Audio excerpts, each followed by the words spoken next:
C'est un très grand plaisir pour moi d'être ici avec vous, en particulier parce que nous sommes ici pour célébrer l'œuvre et la vie de Charles Taylor. Et pour les raisons évidentes, je parlerai de ce moment en anglais. There's a broadly Humean picture that constrains much modern thinking about normative questions. It's Humean not because Hume actually held it, I'm not sure that he did, but because it's so often been ascribed to him that he might as well have. Here is the picture. What people do is driven by two fundamentally different kinds of psychological states. Beliefs, the first kind, are supposed to reflect how the world is. Desires, by contrast, reflect how we'd like it to be. Beliefs are meant to fit the world is meant to fit desires. So beliefs can be true or false, reasonable or unreasonable. Desires, on the other hand, are just satisfied or unsatisfied. Beliefs are supposed to be formed on the basis of evidence, and there are principles of reasoning that determine what is rational to believe on the basis of what evidence. Desires, on the other hand, are just facts about us. Because they are just things that happen to or in us, no evidence determines which ones are right. When we act, we use our beliefs about the world to figure out how to get what we desire. Reason, as Hume famously put it in the treatise, is and ought only to be the slave of the passions. If our passion is for apples, we go to where our beliefs suggest the apples are.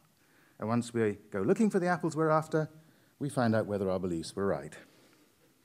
Because beliefs are about the world, on the other hand, and there's only one world, they can be either right or wrong, and we can criticize other people's beliefs for being unreasonable or simply false. But desires can't be right or wrong in this sense. Desires are simply not responses to the world. They're aimed at changing it, not at reflecting how it is. There's a complication to the story because much of what we ordinarily desire has beliefs, so to speak, built into it.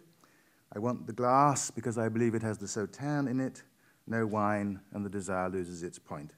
So the desire for the glass is dependent on the belief that there's wine in it. If the belief is wrong, there is a basis for criticizing the desire. On the Humean picture, this is the only way desires can be criticized, by criticizing the beliefs they presuppose. Once you remove the conditional element from the specification of a desire, you get to what we might call basic desires, and these depend on no assumptions about how the world is. You can't criticize them for getting the world wrong. Hume himself drew the distinction in a famous passage between judgments about how things are and judgments about how things ought to be. Normative judgments naturally come with views about what one ought to think, do, or feel, and this picture is often thought to be Humean in part because Hume insisted that the distinction between is and ought was, as he said, of the last consequence. Like desires, oughts are intrinsically action-guiding in a way that is isn't. And so in the familiar slogan, you can't get an ought from an is.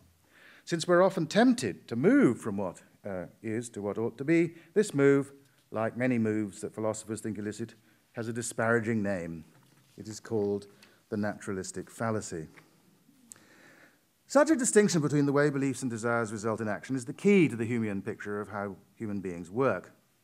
Desires, or more precisely basic desires, set the aims we aim for, beliefs specify the means for getting to them. Since these desires can't be right or wrong, you can criticize only the means people adopt, not their ends. Finally, the Humean identifies the truths that beliefs aim at with facts. If you believe something and your belief is true, it gets one of the facts of the world right. If that's what facts are on the Humean view, what are values, you could say the Humean thinks that, strictly speaking, there aren't any values, not at least in the world. The world can force us to believe in facts because if we don't, they'll bump into us anyhow, they'll get in our way, but reality can't force us to desire anything. Where, after all, would one look in the world for the wrongness of a basic desire? What science would demonstrate it? A science might be able to explain why you desire something. It couldn't explain that you should or shouldn't desire it. Normativity is never reducible to facts alone. Talk of values, then, is really a way of talking about certain of our desires. Which ones? Well, when we appeal to what we take to be universal values in our discussions with one another, the value of art or democracy or of philosophy, we're talking about things we want everyone to want. If we think exposure to art is valuable, then, roughly again, we want everyone to want to experience it. If we say democracy is valuable, roughly, we want everyone to want to live in a democracy. We might say as a façon de parler that someone who wants everyone to want X believes that X is valuable, but that is still just in reality a way of talking about a complex desire. Again, some values will subsist upon certain facts. I could value universal vaccination for smallpox because I wanted to make everyone safer, but I would give up this value once I learned that smallpox had been eradicated. If a value reflects unconditional desires, however, since these basic desires can't be criticized, values can't either.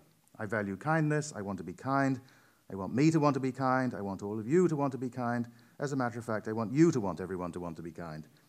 But I don't want this because I believe that all these kindnesses will lead to something else. I value kindness intrinsically and unconditionally. Even if you showed me that some acts of kindness would have effects I didn't want, that wouldn't persuade me to give up kindness as a value. It would only show me that kindness can sometimes conflict with other things that I want. It may be that there are basic desires like this that everyone has, so it may turn out that there are things that everyone values. But these values will be contingently universal. That is, it will turn out that while there could have been rational people who valued different things from the rest of us, there are, in fact, none. This is a claim to universality that is grounded in human nature. It is the kind of universality claimed by many contemporary defenders of the idea of the ethical brain. Still, on the Humean view, there remains no universal rational basis on which to establish that they are correct. If someone who lacked such a desire came along, from Mars, say, there would be nothing we could say that would provide her with a rational ground for acquiring it. Against this background, something like relative truth looks like the best we can hope for. When I say that kindness is good, we can take this as a reflection of my desires, so that in that sense it is true for me.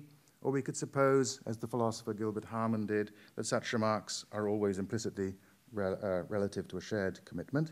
And then it will be true for the group whose shared commitment it is, reflecting desires they have in common. That will give you a form of moral relativism that is quite recognizable to anthropologists. Indeed, many American anthropologists will regard it as a truism. One way of understanding much of Charles Taylor's work is as challenging this Humean picture. Part of the challenge is to insist on a feature of our rational common sense, which I will exemplify by quoting the version of it that Miss Anscombe offered in a famous passage in her essay on intention. But is not anything wantable, or at least any perhaps attainable thing? I have her voice in my head because I attended her graduate seminars. It will be instructive to anyone who thinks this to approach someone and say, I want a saucer of mud, or I want a twig of mountain ash.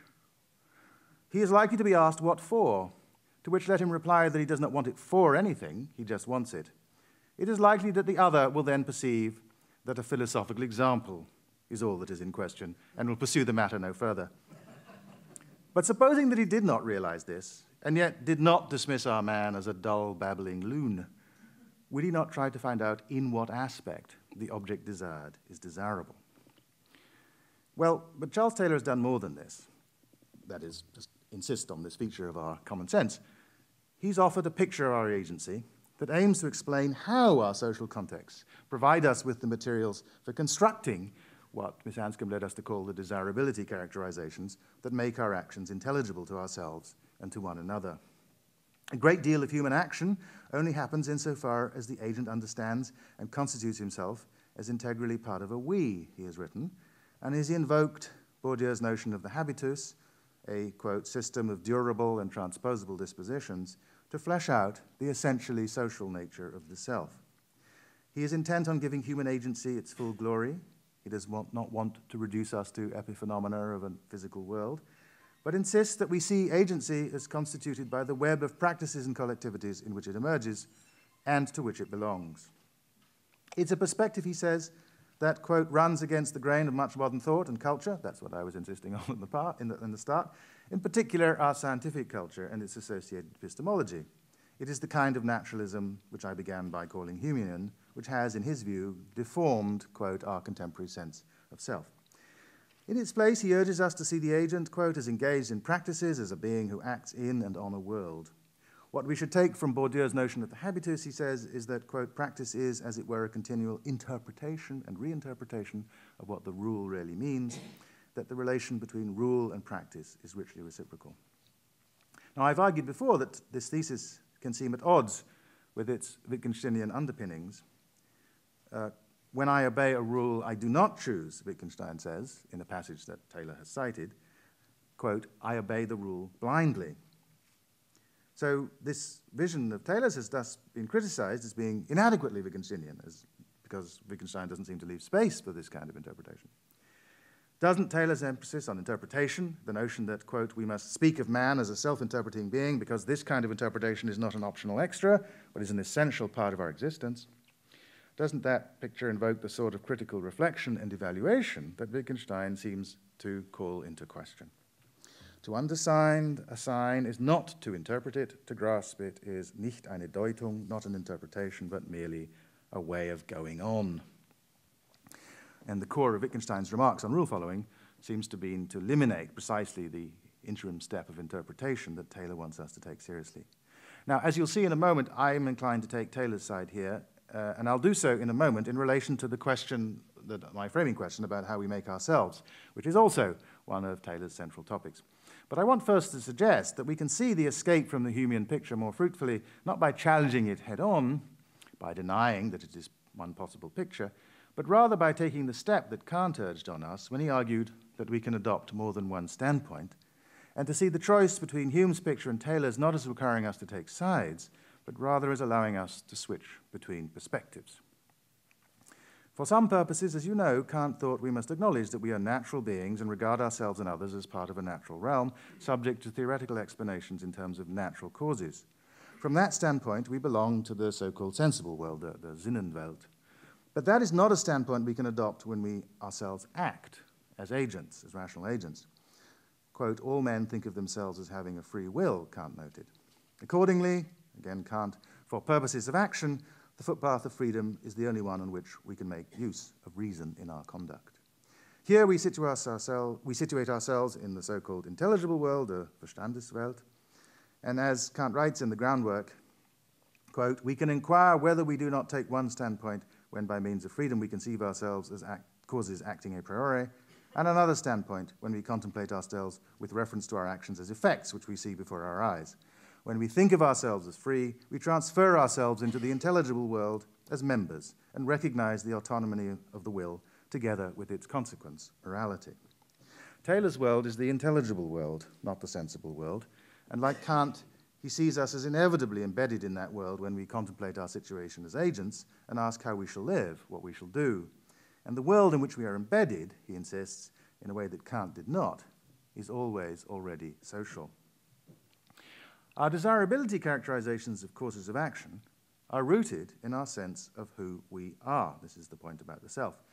But there is a variety of ways of approaching the question, who am I? Here is a canonical formulation of one of them.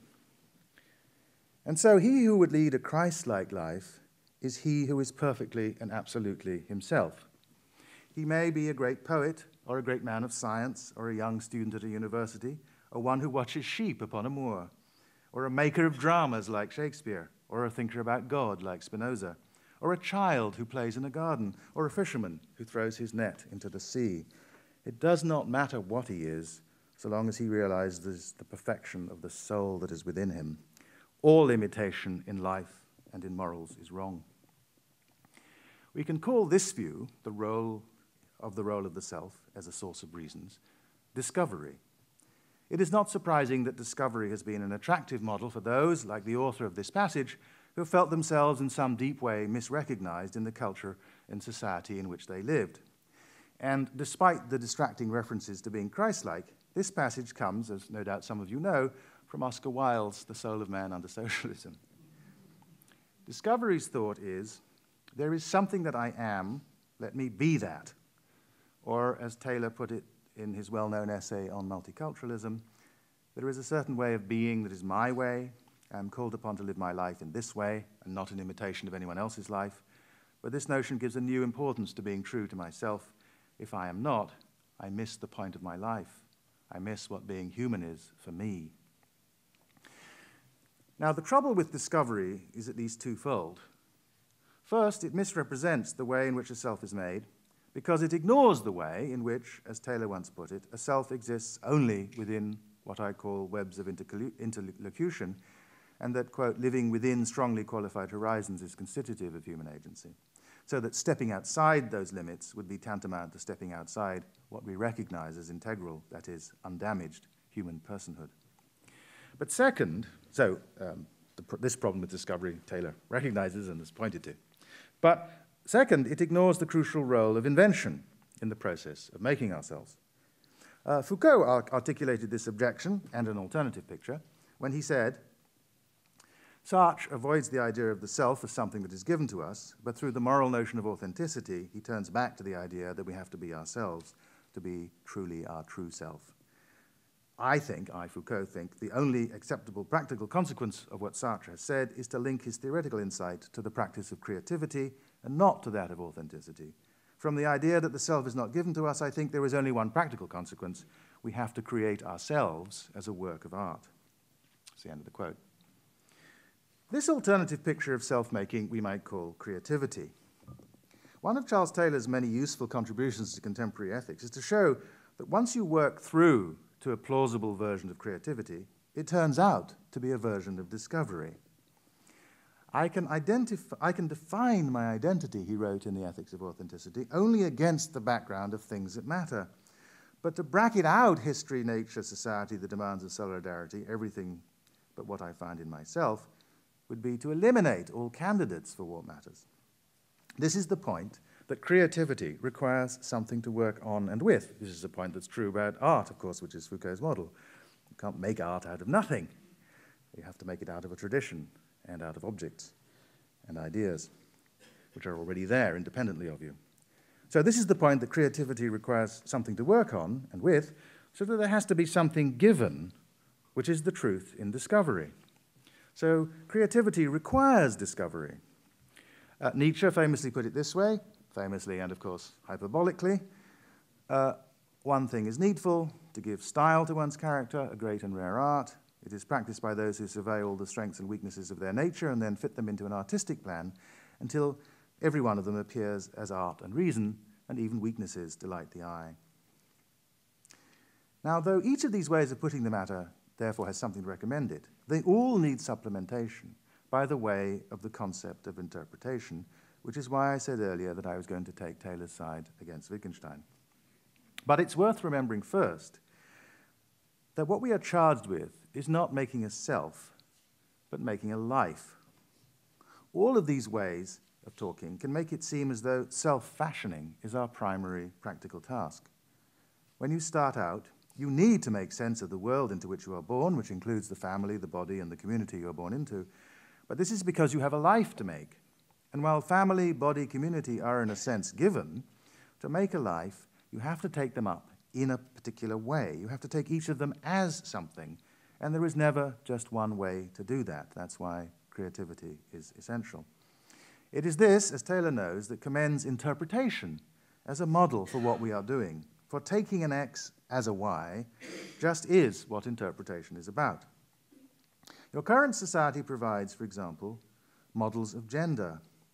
You can respond to the fact of your sexual body by either A, adopting pretty much wholesale a standard gender identity, or B, rejecting the standard repertoire, or C, adapting one or more elements of it.